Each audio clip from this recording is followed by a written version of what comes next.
Alex Pentland, everybody calls me Sandy, and I'm with MIT. Great. So one of the things that, and you're up at the Media Lab at That's MIT. right. Yep. And so one of the things that we've been talking about with everyone is what really compelled you to want to accept the invitation for this experiment?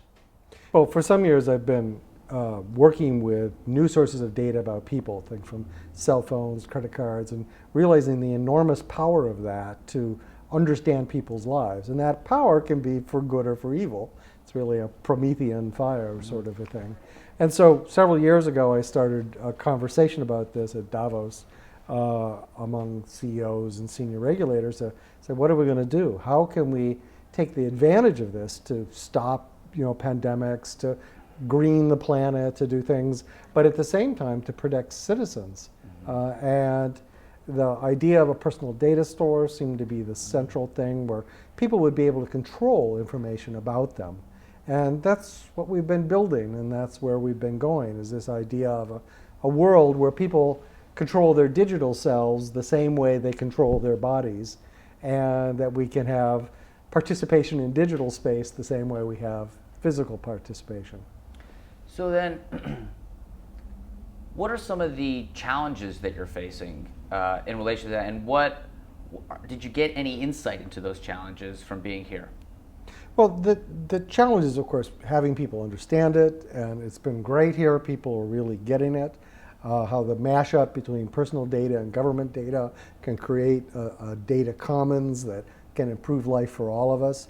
The thing that's really exciting, though, is that there are some partners here, for instance, the state of Kansas, some of the other ones, New York City, where they're ready to actually try do some of this. Because that's the problem, it's a chicken and egg. Well, it's a nice idea, but nobody's doing it. So if nobody's doing it, how can you actually show that it works? So here are some partners that seem ready to actually give it a go, and we can demonstrate how it works, work out the bugs, really change the world. So when you got to the session, right, what are some of the things that you thought were great, and what are some things that maybe in Experiment 2 you'd like to see changed?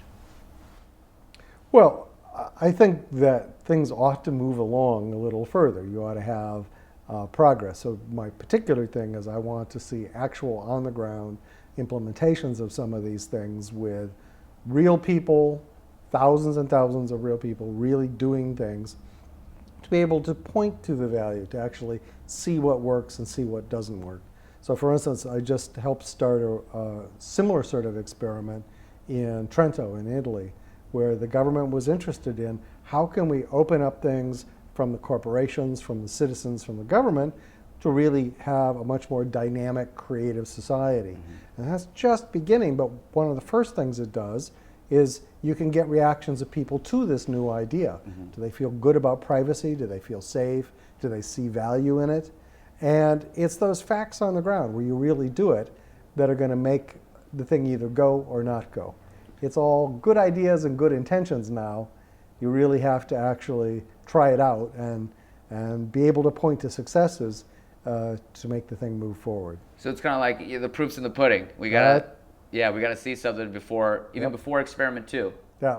Is that? Yeah, if we can get some things going, like with the state of Kansas or here in New York, then there'll be some initial results. You could touch it, you can feel it, and it'll make the discussion much more focused, much more pointed, and people will begin to bring out ideas about, well, this wasn't quite right, or boy, we could do that.